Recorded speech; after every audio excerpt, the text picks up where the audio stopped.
سورۃ انعام قرآن کریم کی چھٹی صورت ہے با ترتیب قرآن کے اندر جو لکھی گئی ترتیب اس کے حساب سے، اور با اعتبار نزول کے حساب سے 55 نمبر پہ یہ صورت آتی ہے۔ سورۃ انعام کی فضیلت میں ابن عباس رضی اللہ عنہ فرماتے ہیں سورۃ انعام ایک ہی بار رات کے وقت مکہ میں اتری، یعنی ہجرت سے قبل اس کے آس پاس 70,000 فرشتے تھے جن کی تسبیح گونج رہی تھی۔ اسما بنت یزید رضی اللہ عنہ فرماتی ہے رحمۃ اللہ علیہ صلی اللہ علیہ وسلم پر سورۃ انعام ساری ایک ہی بار اتری، اس وقت وہ آپ کی اٹھنے کی نکیل پکڑے ہوئی تھی۔ معلوم ہوتا تھا کہ وہی کے بوجھ سے اٹھنے کی ہڈیاں ٹوٹ جائیں گی۔ آپ سفر میں تھے، آپ پر یہ سورت فرشتوں کی گونج میں اتری۔ ان فرشتوں سے آسمان اور زمین کی فضا بھری ہوئی تھی۔ جب آپ اس صورت کو دیکھیں گے، اور یہ روایت میں یہ بھی ہے کہ نبی کریم صلی اللہ علیہ وسلم بھی سبحان اللہ العظیم سبحان اللہ العظیم پڑھ رہے تھے۔ اس پوری صورت میں اللہ تعالیٰ کی کبریائی، اس کی عظمت، اس کی گدی کہہ لیں، اس کی کرسی، اس کی سیٹ اور اس کی صفات ہیں، اور نعوذ باللہ رب کوئی عام ہستی نہیں۔ جب اس کا تعارف لے کے اترے فرشتے تو 70,000 فرشتے، یعنی اتنے اعزاز سے یہ صورت اتری، اور پھر ان کی تسبیحات سے زمین آسمان بھی گونج رہے تھے، اور آپ صلی اللہ علیہ وسلم بھی ان کے ساتھ سبحان اللہ العظیم سبحان اللہ العظیم پڑھ رہے تھے۔ ہم اتنے قابل تو نہیں ہیں کہ اس کو اتنی گہرائی سے دیکھ سکیں، دیکھیں گے تو ایک آیت کے اندر ہی اس کا مفہوم ہے، ایک ایک لفظ کے اندر، اور اگر ہم اس ایک حرف کو یا اس لفظ کو بولنا شروع کریں تو صدیاں گزر جاتی ہیں۔ ٹھیک ہے، تو دورہ قرآن اس لیے ہم اس میں صرف گزریں گے، لیکن جب آپ غور سے اس کا ترجمہ ہی پڑھیں گے تو آپ دیکھیں گے کہ اس کی تفسیر کی ضرورت نہیں رہتی۔ جب تک محبت نہ ہو اور اس کی معرفت نہ ہو، پھر میں سمجھتی ہوں کہ اس کا تعارف پھر سمجھ بھی نہیں آتا۔ تو جس سے محبت ہو، جو اچھا لگ جائے، ہم خود اس کا تعارف ڈھونڈتے ہیں، پتہ کرو یہ کون ہے، کہتے ہیں ذرا پتہ تو کرواؤ، کتنا گریسفل پرسنالٹی کی خاتون ہے، یا میں نے فلاں جگہ دیکھا یہ کون ہے، مجھے بڑی اچھی لگی، معلوم تو کروں کون ہے۔ تو اللہ کی ذات سے جب محبت ہو جاتی ہے پھر انسان معلوم بھی کرنا چاہتا ہے کہ میرا رب کیا ہے۔ کوشش کریں گے کہ جتنا ہم اس کو ترجمے سے پڑھ لیں، تفسیر انشاءاللہ زندگی رہی تو آپ کو پتہ ہمارے یہاں ہوتی ہے، پھر ہم اس کی سیل ختم ہو گئی، چلیے میں اسی کو کر لیتی ہوں، اسی سے یوز کرتی ہوں، کل یاد کرانا سیل ختم ہو گیا، اس سے بھی نکالے ہوئے ہیں میں نے، بیٹھ سے کچھ ٹائم ضائع ہوگا۔ بسم اللہ الرحمن الرحیم، الحمدللہ الذی خلق السماوات والارض وجعل الظلمات والنور ثم الذی کفروا بربہم یعدلون، هو الذی خلقکم من طین ثم قضى اجلا واجل مسمى عنده ثم انتم تمترون۔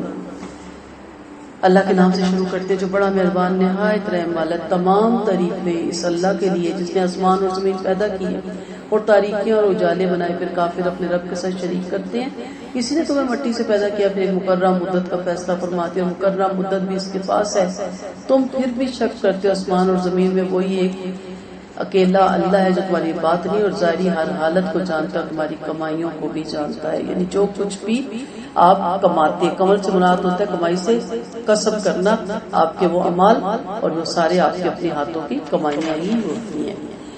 اور ان کے پاس رب کی نشانی میں سے جو نشانی بھی آتی ہے اسے منہ موڑ لیتے ہیں، پھر جب ان کے پاس حق آیا تو انہوں نے اسے بھی جھٹلا دیا۔ ان قریب ان کے پاس اس کی چیز کی خبر آ رہی ہے جس کا یہ مذاق اڑایا کرتے تھے، کہ انہیں معلوم نہیں کہ ہم ان سے پہلے کتنی جماعتیں ہلاک کر چکے، ہم نے دنیا میں وہ قوت دی تھی جو تمہیں نہیں دی تھی، اور ہم نے ان پر آسمان سے خوب مینا برسائے اور ان کے نیچے نہریں جاری کر دی، نیچے جاری رہنے والی نہریں بہا دی، پھر ان کے گناہوں کی وجہ سے ہلاک کر دیا، اور ان کے بعد ہم نے دوسرے لوگوں کو پیدا کر دیا۔ اور اگر ہم آپ پر کاغذ پر لکھی ہوئی کوئی تحریر اتار دیتے اور وہ اسے اپنے ہاتھوں سے ٹٹول کر دیکھ لیتے، پھر بھی کافر یہی کہہ دیتے کہ یہ تو کھلم کھلا جادو ہے، بولے کہ ان پر فرشتے کیوں نہیں اتارا گیا، اگر ہم فرشتے اتارتے تو معاملے کا فیصلہ ہو چکا ہوتا، پھر انہیں ڈھیل نہ دی جاتی، اگر ہم فرشتوں کو رسول بناتے تو انسان کی صورت میں بھیجتے تھے، انہیں وہی شبہ ہوتا جو آپ شبہ کر رہے ہیں۔ دیکھو آپ سے پہلے بہت سے رسولوں کے ساتھ مذاق کیا گیا، مذاق کرنے والوں کو اس چیز نے گھیر لیا جس کے ساتھ مذاق کیا کرتے تھے۔ آپ فرماتے کہ زمین پر چل پھر کر دیکھو جھٹلانے والوں کا کیسا انجام ہوا۔ پہلی بات ہے کہ وہ کہتے ہوتے تھے کہ فرشتے اس کے دائیں بائیں چلیں، تو کہا آئے گا وہ وقت فرشتے بھی اترے گے زمین پہ، اور جب فرشتے کب آتے ہیں؟ جب اللہ تعالیٰ موت کا مقرر کر دیتا وقت یا عذاب کا وقت مقرر کر دیتا ہے، تو پھر فرشتے، کیونکہ فرشتے ابھی بھی زمین پہ ہیں، لیکن ہمیں دکھائی نہیں دیتے. وہ ایسی مخلوق ہے کرامن کاتبین ہر وقت ہمارے دائیں بائیں رہتے ہیں اور بہت سے فرشتے ہماری حفاظت پہ لگے رہتے ہیں لیکن ہمیں دکھائی نہیں دیتے. اب وہ دیکھنے کی ڈیمانڈ کر رہے تو کیا دیکھ لو کہ جب موت کا وقت آئے گا تو وہی ہوں گے. پھر دنیا سے تو ناتا کٹ رہا ہوتا ہے اور وہ مخلوق جو بالکل ڈفرینٹ مخلوق ہوتی ہے وہ ہمارے سامنے آ جاتی ہے. اور جب عذاب کا وقت آئے گا تو اس وقت بھی فرشتوں کا نزول خود بخود دیکھ لیں گے کہ آسمان سے کون سی مخلوق اتر رہی ہے. پھر دوسری چیز یہ کہا گیا کہ اگر ہم رسولوں کو فرشتہ ہی بنا کے بھیجنا ہوتا تو پھر مسئلہ ہی کھڑا ہو جاتا ہے. انہوں نے کہا تھا فرشتے آ کے ہمیں لیکچر دے رہے ہیں, فرشتوں کو کیا پتا انسان کیسے جیتا ہے. ہم ابھی بھی کہہ دیتے ہیں لوگوں کو اس سے کیا پتا میرے پہ کیا بیتی ہے, یہ تو آرام سے بیٹھی ہوئی ہے نا سکون سے اور مجھے نصیحت کر رہی ہے. تو پھر کہا گیا کہ پھر ان فرشتوں کو جو نبیوں کی صورت میں آتے مسئلہ ہوتا. پھر آپ کی ڈیمانڈ یہی ہوتی تھی کہ ہم انسان ہیں, ہم انسان آتا تو اسے پتا چلتا ہم پہ کیسا دکھ گزرتا ہے, ہم پہ کیسی تکلیف گزرتی ہے, ہم کن مسائل سے دوچار ہیں. تو اس لیے انسان کی تبلیغ کے لیے انسان ہی بھیجے گئے اور ان کو پیغمبری دی گئی اور بتایا گیا کہ دیکھیں ایک مسلمان کس طرح جیتا ہے کہ وہ دکھوں میں غموں میں, کیونکہ آپ صلی اللہ علیہ وسلم ہر طرح کے دکھ غم تکلیف سے گزارے گے اور آپ نے تمام پیغمبر گزارے گے, کیونکہ سب سے زیادہ آزمائش کن کی ہوتی ہے پیغمبروں کی. اور پھر جتنا جتنا ایمان کا لیول ہوتا ہے اتنی اتنی آزمائش کا لیول بھی بڑھتا چلا جاتا ہے. تو یہاں پہ تسلی دی جا رہی ہے کہ اگر آپ کو آپ کی قوم جھٹلا رہی ہے تو آپ دلگیر نہ ہو, وہ آپ سے اور مومنوں سے فتح اور ظفر نصرت کا اور دنیا میں آخرت کا بہترین انجام آپ کو دیں گے اللہ تعالیٰ. اور باقی یہ رہی بات مذاق اڑانے کی تو پہلی قوموں کا بھی اڑاتے رہے, اور جس نے وہ ساری قوموں کا آگے ہم پڑھیں گے, ارم کا, عاد کا, لوتیوں کا, سب کا, وہ اس مذاق میں خود اسی میں مبتلا ہو گئے. یہ بھی یاد رکھیے گا کہ انسان جس کا مذاق اڑاتا ہے جب تک اس میں اللہ تعالیٰ مبتلا نہ کر دے موت نہیں دیتا. اس لیے ڈرے کسی بھی چیز کا, کسی کی غریبی کا, کسی کی کم عقلی کا, کسی کی نہ سمجھی کا. بعض لوگ ہوتے ہیں نا صحیح بول نہیں سکتے, عقل نہیں ہوتی, انہیں شعور نہیں ہوتا, ہم ان کے ٹٹے اڑاتے ہیں. اللہ مرنے سے پہلے ایسی بیماری میں مبتلا کر دیتا, انسان کہتے دیکھا دوسروں کو مذاق اڑاتا تھا, آج اپنی حالت ویسی ہی ہوگی. تو ہمیشہ دوسرے کو دیکھ کے ہمدردی کرے, خیر خواہی کرے, اس کی مدد کرے, کبھی اس کا مذاق نہ اڑائے, کیونکہ جس بھی حال میں کوئی ہے اس کو اللہ نے اس حال میں رکھا ہوا ہے. کل من ما فی السماوات والارض کل للہ کتب علی نفسہ الرحمہ لا یجمعنکم الی یوم القیامۃ لا ریب فیہ الذین خسروا انفسهم فهم لا یؤمنون. آپ ان سے پوچھیں کہ جو کچھ آسمان اور زمین میں کس کا ہے, آپ فرما دیں کہ سب کچھ اللہ ہی کا ہے. اللہ نے اپنے اور اوپر رحمت لکھ دی, وہ تم سب کو قیامت کے دن جس میں کوئی شک نہیں ضرور جمع کرے گا. جو اپنے آپ کو خسارے میں پہنچانے والا ہے وہ ایمان نہیں لاتا, اور دن رات میں جو کچھ ٹھہرا ہوا ہے اللہ ہی کا ہے, وہی خوب سننے والا اور خوب جاننے والا. آپ فرما دیں کہ کیا میں آسمان اور زمین کے پیدا کرنے والے اللہ کو چھوڑ کر غیر اللہ کو دوست بنا سکتا ہوں؟ اللہ کے اللہ ہی کھلاتے اور وہی خود نہیں کھاتا. آپ فرما دیں کہ مجھے حکم ہے کہ سب سے پہلے مسلمان ہو, جو خبردار تم مشرک نہ بننا. آپ فرما دیں اگر میں اپنے رب کی نافرمانی کروں تو مجھے بڑے دن کے عذاب کا ڈر ہے, اس دن جس سے وہ عذاب ہٹا دیا جائے گا, اس پر رب کی بڑی مہربانی ہوگی اور یہ اس کی ظاہری کامیابی ہوگی. اللہ تعالیٰ میں الفوز المبین دے اور اللہ تعالیٰ اس دن کے عذاب سے ہم سب کو محفوظ رکھے, اور انشاءاللہ وہ لوگ محفوظ رہیں گے جو اللہ تعالیٰ کو واحد لا شریک مانتے ہیں. اگر تجھے اللہ کوئی تکلیف پہنچائے تو اللہ کے سوا سے کوئی دور کرنے والا نہیں, اور اگر وہ تجھے کوئی بھلائی پہنچائے تو ہر چیز پر خوب قادر ہے. دونوں چیزیں اللہ کی آزمائش ہے, دونوں صورتوں میں وہ صرف آپ کا رد عمل دیکھتا ہے. ہر ایکشن کا ایک ریئیکشن ہوتا ہے, تو وہ ایکشن کے بعد ریئیکشن دیکھتے ہیں کہ آپ کا کیا ہے. اگر ٹھہراؤ ہے, اس کے دکھوں پہ بھی اس کا شکر ہے اور اس کی نعمتوں پہ بھی اس کا شکر ہے, تو آپ کامیاب ہیں. وہی اپنے بندوں پر غالب ہے, وہی بڑی حکمت والا خبردار ہے. آپ پوچھیں کہ گواہی کی حیثیت سے کون سی چیز بڑی ہے, آپ یہ فرماتے کہ میرے اور تمہارے درمیان اللہ گواہ ہے اور مجھ پر یہ قرآن وحی کی گئی تاکہ ان میں سے تمہیں جسے یہ پہنچ جائے اسے چپ نہ کروں. کیا تم اس کی گواہی دیتے ہو کہ اللہ کے ساتھ اور بھی الہ ہے؟ آپ فرماتے میں تو گواہی نہیں دیتا.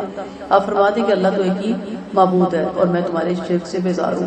جنہیں ہم نے کتاب دی اور رسول کو اپنے بیٹوں کی طرح پہچانتے, لیکن جنہوں نے اپنے آپ کو خسارے میں ڈالا وہ ایمان نہیں لاتے. بھلا اس سے بڑھ کر اور کون ظالم ہوگا جس نے اللہ پر جھوٹ باندھ دیا. اس کی آتے چٹلائی, یقیناً ظالم چھٹکارا پانے والے نہیں, اور یا ظالم فلاح پانے والے نہیں, دونوں اس کا ترجمہ آ جاتا ہے. وَيَوْمَ نَحْشُرُهُمْ جَمِيعًا ثُمَّ نَقُولُ لِلَّذِينَ أَشْرَكُوا أَيْنَ شُرَكَاؤُكُمُ الَّذِينَ كُنتُمْ تَزْعُمُونَ. اور جب ہم ان سب کو جمع کریں گے اور مشرکوں سے کہیں گے کہ تمہاری شریک کا جن کو معبود ہونے کا تم گمان کر بیٹھے تھے, پھر ان کا بہانہ یہ ہوگا، کہہ دیں گے کہ اے ہمارے رب، اللہ کی قسم ہم مشرک نہ تھے۔ دیکھیے اللہ نے کس طرح اپنے اوپر جھوٹ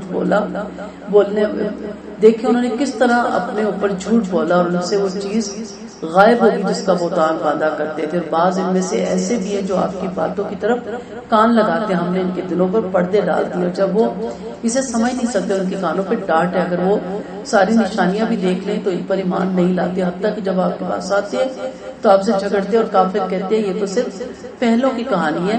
وہ اس سے لوگوں کو بھی روکتے ہیں اور خود بھی دور رہتے ہیں، اپنی تباہی کی طرف اپنے آپ کو بلا رہے ہیں اور سمجھتے نہیں ہیں۔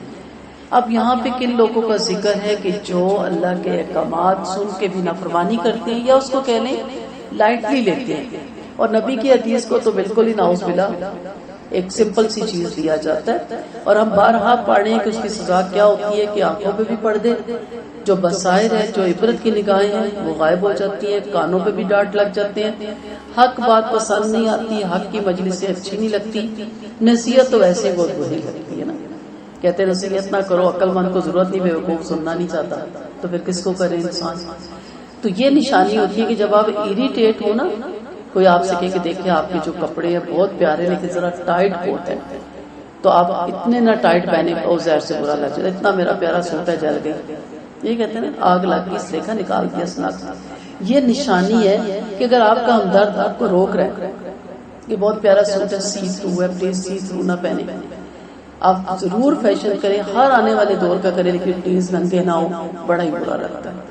ہم بھی چھوٹے تھے، میں بڑا برا لگتا تھا کوئی ٹوکتا تھا، بچے تھے نا، سمجھ نہیں تھی، لیکن اب تو ہم بچے نہیں ہیں۔ ہمدرد وہی ہوتا ہے نا جو آپ کو خیر خواہی کے کام کا بتائے، وہ ہمدرد نہیں ہے جو کہ کیا پہنا ہوا پینڈو جیسا لباس اتنا کھلا فٹنگ والا پہنو، سی تھرو پہنو، دور کون سا جا رہا ہے، قمیض بڑی لمبی پہنتی ہے وہ بڑا اچھا لگتا ہے، اسے بڑی میرے سے ہمدردی ہے، وہ بڑی میرے لیے ورڈ رہتی ہے، وہ بڑی میرے لیے کرتی ہے کہ تمہاری کیا حالت ہوگی، وہ بڑی ہمدرد ہے۔ کتنا اپوزٹ ہم چلتے ہیں، تو یہ بدبختی کی علامت ہے۔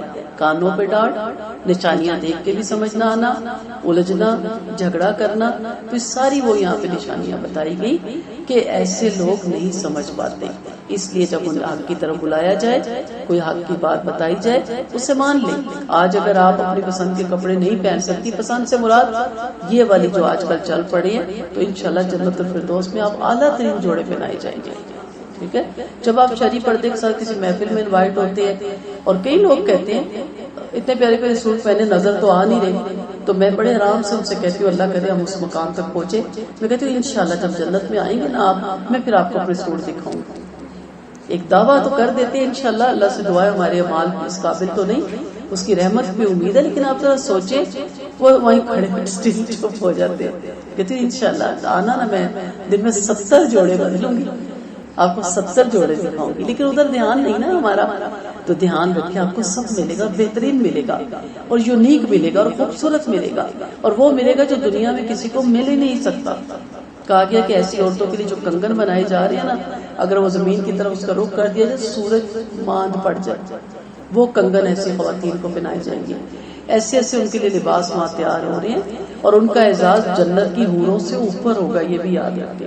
لیکن ہمیں تو دنیا چاہیے ہوتی ہے نا، تو یہ بھی بدبختی کی علامت ہے کہ حق نہ سننا چاہے، حق بات اچھی نہ لگے، حق کی محفلوں میں دل نہ لگے، اور اگر اور بعض میں یہ بھی ہوتا ہے کہ بعض لوگ آپ صلی اللہ علیہ وسلم کے قریب آتے تھے، بیٹھتے تھے، سنتے تھے، لیکن منافقت تھی نا، بعض نصیحت ان کے پلے نہیں پڑتا تھا، خالی ہاتھ اٹھ کے چلے جاتے تھے، کیونکہ اللہ نے ان کے دل پہ مہر لگا رکھی تھی۔ ایسا نہ ہو کہ آنے والا رمضان ایسے ہی چلا جائے اور ہم خالی ہاتھ رہ جائے، خدا نہ خواستہ ایسا نہ ہو کہ قرآن کو پورے سے گزر جائیں اور پلے کچھ نہ پڑے۔ جو سنیں اس پہ عمل کرنے کی کوشش کریں، جو لکھنا چاہتے ہیں وہ نوٹ رکھیں، نوٹ بک وہ لکھیں کہ ہاں یہ میری عادت ہے، یہ میں نے اپنے اندر سے اب نکالنی ہے۔ کیوں نکالنی ہے؟ وہ لو ترا اذا وقفوا علی النار فقالوا یا لیتنا نرد ولا نکذب بآیات ربنا ونکون من المؤمنین۔ اس دن سے پہلے کہ اگر وہ آپ ان کو دیکھیں گے جب یہ آگ پر ٹھہرائے جائیں گے تو کہیں گے کاش ہم پھر دنیا میں لوٹا دیے جاتے۔ اگر ایسا ہو تو ہم اپنے رب کی آیتیں نہ جھٹلاتے اور مومن ہی بن کر زندگی بسر کرتے، مگر ان کے سامنے وہ چیز ظاہر ہوگی جسے یہ پہلے چھپاتے رہے، اور اگر یہ لوٹا بھی دیے جائیں تو جن باتوں سے انہیں روکا گیا یقیناً یہ پھر وہی کریں گے۔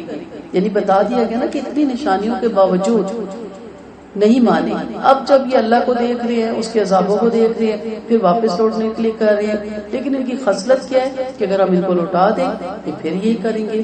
یہ جھوٹے ہیں. ان کا کہنا ہے کہ جو کچھ ہے دنیاوی زندگی ہے اور ہم اٹھائے جانے والے نہیں. اور اگر ہم ان کو دیکھیں گے جب یہ اپنے رب کے سامنے کھڑے کیے جائیں گے اور وہ پوچھے گا کیا یہ واقعہ نہیں ہے؟ قالوا بلا الیس ھذا بالحق، کیا اس دن کے انتظار میں ہر کوئی کہے گا بلا، کیوں نہیں ہے ہمارے رب؟ اے پروردگار قسم ہے ضرور ہے. اب جواب کیا مل رہا ہے؟ ہونا تو یہ چاہیے نا معافی. لیکن یہ تو بڑے مزے نہیں، ابھی من مائی زندگی گزاری، وہاں بھی اقرار کر دیا کہ اللہ آپ ہی یہ سب نہیں. اللہ کہیں گے فذوقوا العذاب بما کنتم تکفرون. اب تم حکم ہوگا کہ عذاب کا مزہ چکھو کیونکہ تم کافر تھے، تم انکاری تھے. اب کمان سے تیر نکل گیا، اس وقت ہوش آنے کا کوئی فائدہ نہیں. بے وقت کی تمنا بیکار ہو جائے گی. یہ زندگی بعد الموت کے بارے میں بتایا جا رہا ہے. تو پھر کیا ہوگا جب چڑیا چگ گئی کھیت؟ اس وقت پچھتاوے کا کچھ فائدہ نہیں ہوگا. قد خسر الذین کذبوا بلقاء اللہ حتی اذا جاءتهم الساعة بغتة قالوا یا حسرتنا علی ما فرطنا فیہا. بلا شبہ وہ خسارے میرے جن اللہ کی ملاقات چٹلائی، یہاں تک جب ان کے پاس اچانک قیامت آ جائے گی تو کہیں گے ہائے ہماری شامت. ہمارے استقبال رمضان میں سارے لفظوں پہ ہم بولے تھے، کاش، اگر، مگر، لیکن، حسرت، ہائے افسوس، ہائے پچھتاوا. یہ سارے وہ الفاظ ہیں جو آخرت میں بولے جانے والے. ابھی ان کو دیکھ لینا.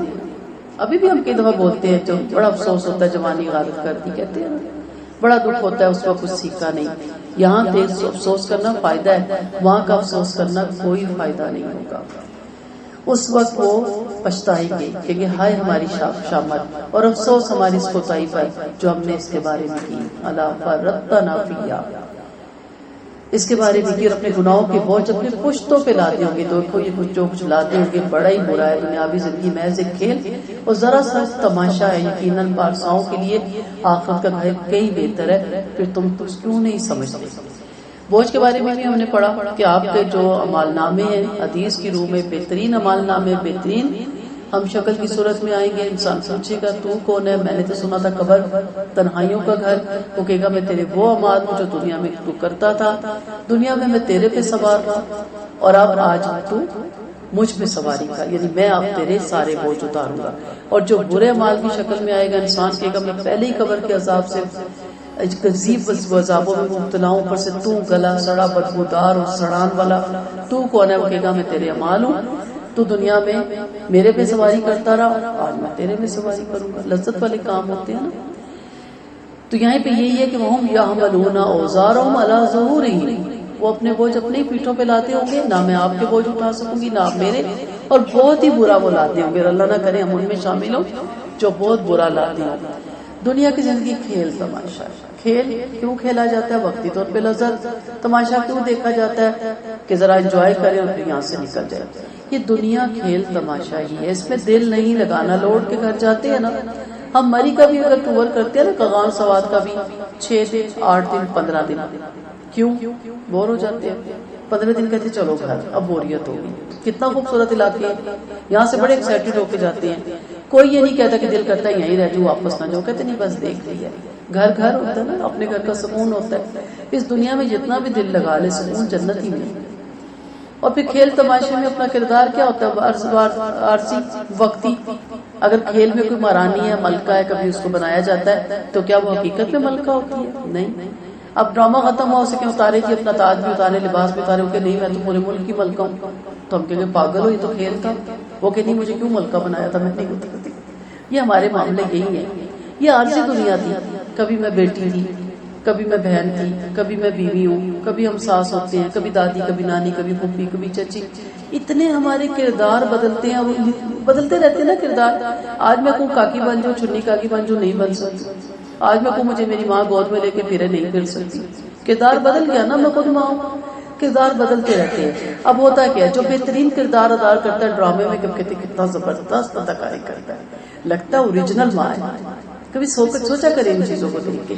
آپ کو بہترین اداکاری کرنی ہے کہ پتہ لگے ایسی ہوتی ہے ماں، ایسی ہوتی ہے ساس، ایسی ہوتی ہے بیٹی، ایسی ہوتی ہے بہن، ایسی ہوتی ہے بیوی. اور جو برا کردار ادا کر کے دے توبہ توبہ. ایسی ہوتی ہے مائیں، ایسی ہوتی ہیں بیویاں، دونوں کردار ہوتے ہیں نا. پھر جب ڈرامہ کامیاب ہوتا ہے تو کیا ہوتا ہے؟ ایوارڈ ملتا ہے. کس کو؟ جس نے اگر کردار کیا تو بہترین اور اس میں حقیقت کا رنگ بھر دیا ہوتا ہے اس نے. آپ صرف کردار ادا کرنے آئے تھے، آپ مالک بن بیٹھے. آپ کہتے میرا گھر، میرے بچے، میرا شوہر، میرا میرا میرا، دینے کو تیار ہی نہیں ہوتے آپ کچھ، جبکہ آپ سے چھین لیا جاتا ہے. تو یہ کھیل اور تماشا ہے. تماشا ختم، کفن پہنا دیا جائے گا، قبر میں اتار دیا جائے گا. کیا کہیں گی؟ نہیں میرا گھر ہے، میں نہیں جاتی یہاں سے. فرشتے گھسیٹ کے لے جائیں گے، آخر قبر کا گڑھا ہے ہمارے لیے. تو اس کو کھیل اور تماشے میں سے نکلے. وَلَدَّارُ الْآخِرَةُ خَيْرٌ لِلَّذِينَ يَتَّقُونَ. وہاں ہمیشگی کی جنت، ہمیشگی کی بادشاہت، ہمیشگی کی مالکیت آپ کی، اور جس میں کوئی وارث بھی نہیں ہوگا، یعنی تقسیم نہیں ہوگی. افلا تعقلون، تم عقل سے کام نہیں لیتے. ہمیں خوب معلوم ہے کہ آپ کافروں کی باتیں آپ کو رنج پہنچا رہی ہیں. دیکھیے یہ آپ کو نہیں چھٹا رہے بلکہ ظالم اللہ کی آیتوں کا انکار کرے. یہ واقعہ ہے کہ آپ سے پہلے تمام رسول جھٹلائے گئے، انہوں نے اپنے جھٹلائے جانے پر صبر کیا اور انبیاء کو اذیت پہنچائے گی. آخر ان کے پاس ہماری مدد آ گئی، کوئی اللہ کی باتیں بدلنے والا نہیں. اور دیکھیے آپ کے پاس پیغمبروں کی کچھ خبریں بھی آ چکی. اگر آپ پر ان کا منہ پھیر لینا شاک ہے تو پھر اگر آپ کے پاس میں ہو کہ آپ زمین میں کوئی سرنگ یا آسمان کے لیے کوئی سیڑھی تلاش کریں تو پھر آپ ان کے پاس کوئی نشانی لے کر آئے تو ایسا کرے. اگر چاہتا تو انہیں ہدایت پر، اگر اللہ چاہتا تو انہیں ہدایت پہ جمع کر دیتا. لہٰذا آپ جانوں کی طرح نہ بننے، سننے والے ہی دعوت مانتے اور اللہ مردے زندہ فرمائے گا، پھر یہ سب اسی کی طرف لوٹ کر جائیں گے، تب انہیں یقین ہوگا. یعنی نبی کریم صلی اللہ علیہ وسلم سے ڈیمانڈ کرتے تھے معجزات کی، تو کہا ان باتوں کی طرف نہ جائیں. آپ کا کام یہ نہیں ہے کہ آپ ان کی ڈیمانڈیں پورتی کرتے رہیں. اگر آپ زمین میں سرنگ ڈال لیں، کوئی چیز نکال لیں انوکھی، یا آسمان پہ سیڑھی لگا لیں، اوپر سے جا کے اللہ کے پاس سے کوئی ایسا معجزہ لے آئے جو حجت تمام ہو جائے، انہوں نے تو ماننا نہیں. ان کا کام کیا ہے؟ ٹائم ویسٹ، حجتیں کرنا، مصروف رکھنا، بہانے ڈھونڈنا. اچھا یہ لے آؤ تو مان جائیں گے، وہ لے آؤ تو مان جائیں گے. پیچھے ہم نے پڑھا موسیٰ علیہ السلام کے ساتھ یہی کھلواڑ کرتے رہے. ہر نبی کے ساتھ ان کا یہی کام تھا، اس قسم کی ڈیمانڈ کرتے رہے. آپ صلی اللہ علیہ وسلم کو سب سے بہترین معجزہ قرآن دے دیا گیا. آپ نے فرمایا ہر نبی کا معجزہ اس کے ساتھ ختم ہو جاتا ہے. میں رہتی دنیا تک کے لیے نبی ہوں، میرے بعد کوئی نبی نہیں آئے گا. میرا معجزہ قرآن ہے، یہ رہتی دنیا تک رہے گا. لوگ آئیں گے، اس کو دیکھیں گے، اس کو پڑھیں گے، اس پہ ایمان لائیں گے، اور یہی میرا معجزہ ہے. تو یہاں پہ یہ کہا گیا کہ آپ ورد نہ ہوں، آپ پریشان نہ ہوں. کیا میں ان کو وہی جو شاید میں ان کی مطالبہ پورا کر لوں تو یہ مان لیا ہے. بڑا اچھا اس میں سبق ہے. کب تک لوگوں کی بات مانیں گی آپ بتائیں؟ وہ تو نہیں راضی ہوتے. ہر بڑا عمر کا بندہ کیا کہتا ہے؟ روز دنیا تے راضی ہوئی نہیں، بے تصیر آپ نے راضی کرنا ہے. کب سمجھ آتی ہے؟ جب آپ دنیا کے قابل نہیں رہتے. تو اس لیے ابھی سے اپنے رب کو راضی کرنے میں لگ جائے. دنیا کبھی راضی نہیں ہوتی، کوئی نہ کوئی نقص آپ کا نکلے گا. میں اپنے والد کو ایک کہانی سناتی تھی، وہ بڑا ہنستے ہوتے تھے کہ باپ بیٹا، آپ نے سنی ہوئی نا گدھے والی کہانی؟ لے کے نکلے گدھے کے ساتھ کسی بستی سے گزرے، اس نے کہا پاگل ہے گدھا، خالی جا رہا ہے، یہ نہیں کرتے گدھے پہ بیٹھ جائے. آگے گئے تو گدھے پہ دونوں بیٹھ گئے. دوسری بستی نے کہا کتنے ظالم ہے، دونوں گدھے پہ بیٹھ گئے. باپ بیٹھ گیا، بیٹا اتر گیا. اگلی بستی والے نے کہا کتنا سخت باپ ہے، بچہ چلا رہا ہے پیدل، خود گدھے پہ بیٹھ گیا. آگے گئے، بچے کو اٹھایا، خود پیدل چلا. انہوں نے کہا کتنا ناخلق اولاد ہے، باپ پیدل چل رہا ہے. آگے گئے، دونوں نے گدھا اپنے اوپر اٹھا لیا. انہیں کہا یہ دیکھو پاگل آ رہے ہیں، گدھا اٹھا کے جا رہے ہیں. میرے ابو بہت ہنستے تھے اس پہ. آپ سوچیں یہ دنیا ہے، یہ کپڑے یہ بھی نہیں اچھے، وہ بھی نہیں اچھے، یہ بھی نہیں فیشن اچھا، وہ بھی نہیں، یہ موبائل نہیں، وہ موبائل نہیں، یہ نہیں، وہ نہیں. کدھر جائیں بھائی؟ پاگل کر کے رکھ دیا ہمیں، کبھی ادھر کبھی ادھر. ہم اس راہ پہ چلیں گے جس پہ رب کی رضا ہے. کسی کو ہم برے لگتے ہیں، لگتے نہیں. ہم پینڈو لگتے ہیں، لگتے نہیں. ہم بیکورڈ لگتے ہیں، لگتے نہیں. ہم ایسے ہی رہیں گے جیسے ہمارے رب نے. کوئی کہتا تبو اڑا ہوا، کوئی کہتا بڑے اپنے کو حسین سمجھتے ہو. عجیب قسم کے سوال ہیں. ہاں کوئی نہیں، ہاں مجھ سے زیادہ کوئی حسین نہیں. کیونکہ جنت میں بسائی جانے والی وہی عورتیں ہوں گی نا جو شرعی پردہ کریں گی. کتنا حسن دیا جائے گا. میری ایک بڑی اچھی دوست تھی، بالکل عام شکل صورت کی تھی. میں نے ایک دفعہ نے فون کیا، میں نے کہا کیسی ہو؟ کہتی بہت خوبصورت ہو. میں نے کہا میں پھر پوچھ رہی تھی اور تمہیں کس نے کہا تم خوبصورت ہو؟ چھیڑ کے اس نے کہا اللہ نے کہا احسن الخالقین. کتنا پیارا جواب. جو قرآن پڑھ لیتے نا وہ سمجھ جاتے ہیں حسن کس میں. حسن اس میں نہیں ہے جو ظاہریت میں ہے کہ میں بہت حسین ہوں تو لوگوں کو اپنا چہرہ دکھاؤں تو مجھے ایوارڈ ملے گا. نہیں، عذاب ملے گا. حسن وہ ہوگا جو جنت میں نکلے گا، اور ہر جمعے کے بعد ایسا نکلے گا کہ دیکھتے کہیں گے کہ یہ تو وہ رہی نہیں. تو اس حسن کے لیے یہاں اپنے چہرے کو ڈھانپ لیں. اللہ تعالیٰ یہاں دنیا آپ کو با پردہ ایکسپٹ نہیں کرتی نا. قبول ہی نہیں کرتی. ایسی بچیوں کے رشتے بھی ایکسیپٹ نہیں کرتی. یاد رکھیں حشر کے میدان میں اللہ بے پردہ عورتوں کو ایکسیپٹ نہیں کرے گا. اب آپ کی مرضی، آپ دنیا کے دل میں رچیں یا اللہ کی نظر میں جچیں، اب یہ آپ کے اپنے ہاتھ میں ہے. اور وہ بولے کہ آپ پر اور آپ کے رب کی طرف سے کوئی نشانی کیوں نہیں اتاری جاتی؟ آپ فرماتے اللہ نشانی اتارنے پر قادر ہے، لیکن اکثر لوگ جانتے نہیں. اور جو بھی زمین پر چلنے والا جاندار اور اپنے پروں سے اڑنے والا پرندہ ہے وہ بھی تمہاری طرح ایک امت ہے. ہم نے اس کتاب میں کسی چیز کی کمی نہیں چھوڑی. پھر لوگ اپنے رب کی طرف جمع کیے جائیں گے. جنہوں نے ہماری آیتیں جھٹلائیں وہ بہرے اور گونگے اور اندھیروں میں ہیں. اللہ جسے چاہے گمراہ کر دے، جس سے چاہے سیدھی راہ دے دے. یعنی یہاں پہ کافروں کو جہالت، کم علمی، کم عقلی اور نہ سمجھی میں بہرے گونگے کی مانند مثال دی کی، جو سن نہیں سکتے، بول نہیں سکتے، اندھے ہیں. اب یہ نہیں ہے کہ وہ بھیکی آنکھوں سے یا ظاہری کانوں سے یا ظاہری زبان سے محروم تھے، وہ باطنی آنکھوں سے دیکھ نہیں رہے تھے کہ اس کا انجام کیا ہونا ہے دنیا کا، اور باطنی کانوں سے اور باطنی زبان سے محروم تھے. آپ پوچھیں کہ بتاؤ تو صحیح ہے، تو تمہارے پاس اللہ کا عذاب آ جائے یا قیامت آ جائے تو کیا تم پھر بھی غیر اللہ کو پکارو گے؟ اگر تم سچے ہو تو بتاؤ، بلکہ اللہ ہی کو پکارو گے. پھر اگر اللہ چاہے گا تو جس مصیبت کے لیے تم اسے پکارو گے اللہ وہ مصیبت تمہاری دور فرما دے گا. اور آڑے وقت تم شریفوں کو بھول جاتے ہو. دیکھو ہم نے آپ سے پہلے قوموں کی طرف نہیں بھیجا، پھر ہم نے انہیں محتاجی اور بیماری سے پکڑا تاکہ وہ عاجزی کریں. اور پھر جب ان کے پاس ہمارا عذاب آیا تو انہوں نے عاجزی کیوں نہ کی، لیکن ان کے دل سخت ہو گئے اور شیطان نے ان کے عمل خوبصورت دکھلائے. پھر جب وہ نصیحتیں بھول گئے تو ہم نے ان پر ہر چیز کے دروازے کھول دیا. آخرکار جب وہ دی ہوئی نعمتوں پر اترانے لگے تو ہم نے انہیں اچانک پکڑ لیا. پھر تو وہ حیرت زدہ رہ گئی. پھر ظالموں کی جڑ کاٹ دی گئی اور تمام برائیاں اللہ کی، تمام بڑائیاں اللہ ہی کے لیے جو تمام جہانوں کا رب ہے. یعنی سب سے پہلے یہاں بتایا گیا کہ نبی کیوں بھیجے گئے. ان کا مقصد یہ تھا کہ آ کے لوگوں کو اللہ کی تبلیغ کرے. اب جب وہ تبلیغ کو نہیں مانتے تو اللہ تعالیٰ ان کے دل سخت کر دیتے ہیں، انہیں فقر و فاقہ میں اور بیماریوں میں مبتلا کرتے ہیں. کس لیے؟ کہ عاجزی آئے. اگر اس وقت بھی عذاب کو سن کے، عذاب کو دیکھ کے، یعنی کہ عذاب آ گیا اس کا سن کے، اس کو آتا ہوا دیکھ کے انسان توبہ کرے. اب ہمارے یہاں ہوتا ہے بیماری آتی ہے یا فاقہ آتا ہے، ٹھیک ہے اسباب ہیں، ہاتھ پیر بیمارے، لیکن ہم ادھر ہی لگ جاتے ہیں. کبھی سوچے کہ اللہ تعالیٰ تو ناراض تو نہیں، میری کسی گناہ کی پداش پہ تو نہیں آئے، پکڑ آئی، گڑ گڑائیں، روئیں، اپنے رب سے معافی مانگیں، ساتھ علاج بھی کروائیں، ساتھ کوششیں بھی کریں، لیکن توبہ کے نفل بھی پڑھیں کہ اللہ کسی جگہ کوئی تکبر ہو گیا، کسی کا دل ٹوٹ گیا تو پھر تو وہ عذاب سمجھ لیں اللہ کی ایک آزمائش کے وہ ہٹ بھی جاتا ہے. لیکن جب اللہ دیکھتا ہے انہیں کوئی فرق ہی نہیں پڑتا اور کہتے ہیں تو گردش زمانہ ہے جی، آئے یا تو پھر یہ تو ہوگا.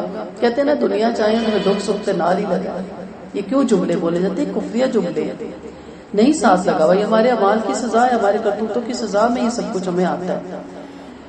پھر اللہ تعالیٰ استدراج کا عمل کرتا ہے. جب دیکھتا ہے نصیحتیں انہیں کوئی فائدہ نہیں دیتی، وہ اتنے بے دھڑلے سے گناہوں میں مبتلا ہیں، پھر اللہ انہیں فراغی دیتا ہے، خوشحالی دیتا ہے. یہ اللہ کی ڈھیل ہے اور یہ سب سے بڑی پکڑ ہے.